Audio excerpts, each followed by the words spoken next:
everybody, this is Carrie from Paper Adventures, and I am back for another hashtag 50 Stack Challenge 7, and it is a prompt assignment created by CraftyCat. And if you'd like to join, you would just also do the hashtag 50 Stack Challenge 7. You can pause the video, scroll down to the description box, and it'll give you tell you about this challenge. It's very short, so nothing lengthy.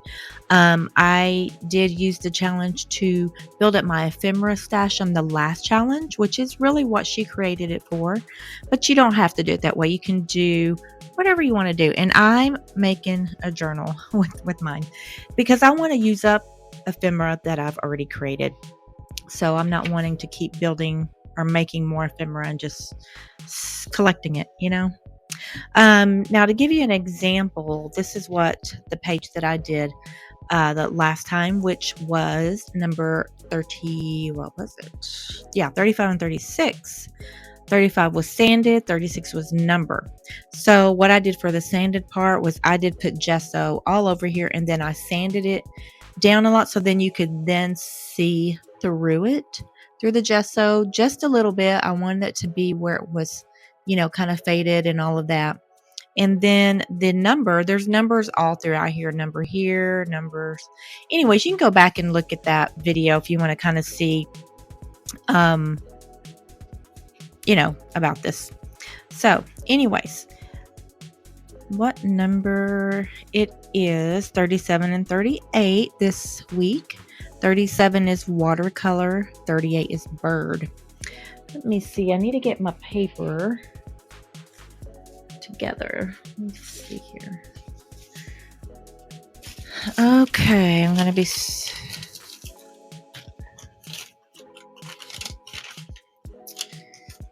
Let me see. Okay, those aren't really the same height. Do I care? That's the question. Do I care? Yeah, let me get a different one.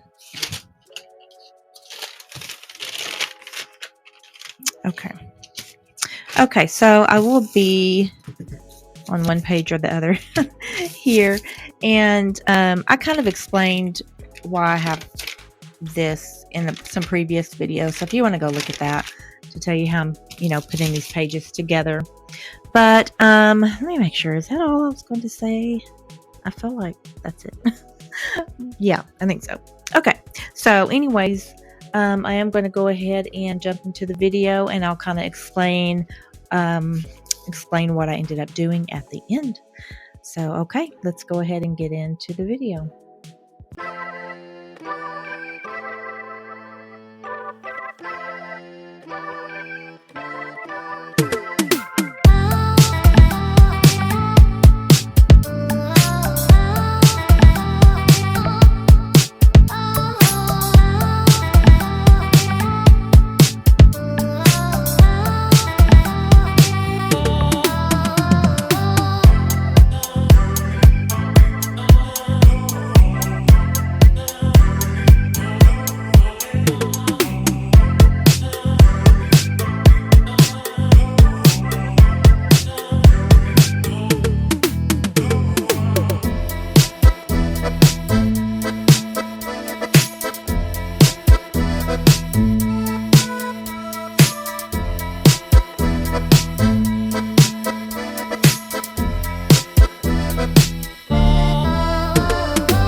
Okay, here we have it. And I already forgot what. Okay, watercolor and bird. That was the prompts. I had to think about it because I actually started this about a week ago. So I've just been doing other things. So just did a little bit here and there. So watercolor. Let me pull something out real quick. I can find it. Okay. And you would have seen me, I think, have these little cards. This is, like watercolor paper, I guess. And I had seen CraftyCat do this. Goodness, it was about a year ago. And I thought, oh, that seems fun. I didn't know what I would do with these. It just seemed fun to do because she just would do a watercolor, make it into the square, basically in the shape of your house. Just do the watercolor, and then you get like one of those thin marker type pens, and then kind of just go over it. I don't know if you can see that real well. And then you just do some stamping, maybe some paint splatters. Yeah, I think I did stamping and paint splatters. And just the way that she did the windows, I thought was really neat. Usually, we try to do draw like a cross or whatever to make the windows, but you just do little squares instead, and I really like that. Anyways, I remembered when she said watercolor was the prompt, I remembered I had these, and I thought I need to use these somehow. Now I was thinking, okay, I would just cut one and make a tag. And then my grandson, I had him do some of these too, so we did some of these together, so that's what these ones are. But anyway, so I used these two, and I ended up just cutting them out, as you would have seen, and making a tuck out of this. Let's see. What else is on here? Okay, so bird. There's my bird. That's with one of my tissue papers. Now, I had this made from, I don't know, did I make this the last 50 stack challenge? I don't know if that was from the 50 stack challenge or it's just something I had made. I can't remember. But as I had mentioned, I'm trying to just use my ephemera pieces that I have. So I was going to use this. I was going to put this in here. But I wanted to be able to see this little lady right here, because I just like the look of that with this paper. Now, this is a digital from CraftyCats, as I always say. But I think my ink was kind of, when it starts going out, it kind of doesn't give you the correct colors. But I actually like the effect of it for this particular, I guess, prompt, because it kind of also looks like it's watercolors there. This is a piece of paper I did do during the 50 stack challenge. I think it was just paint was the prompt or something like that. And I just used I think it was acrylic paint I used, and just so I could use for stuff like this, so I could use as backgrounds and all of that. So that's what I did here. And then, of course, there's another one of my paint swatches. I have one of those videos where I just do this. And these are all through this journal, as you would have seen. Now, going back to this little thing. I showed you what I did last week, which I had done the clear pocket. And so, because that was still kind of fresh in my mind, I thought, I'm wanting to still see her. So I thought, I could just do a clear pocket. And also, I had seen a video with Treasure Books where she did some type of a clear, frame or something. So I thought, I can kind of do that. Now, the only thing is, the back of this isn't that great because I didn't have another thing that would match, and I didn't want to think too hard about it, honestly. And I'm okay with it being, I'll just keep this showing at the front. I did do some stitching, and I added this little bit up here. And then I ended up adding just a bundle of some thread and little pieces of material just all bunched up there, and I sewed that all on to give it some what's the word, texture. I want to give all types of textures throughout the journal. So there's that. There's a stamp. I did, of course, ink around the sides, stitched around it. I'm trying to think, is there anything else since it was so far? I don't think so. I don't think there was anything else. But yeah. So anyways, I appreciate you joining me once again for another video. And I hope to see you again on the next one. Bye.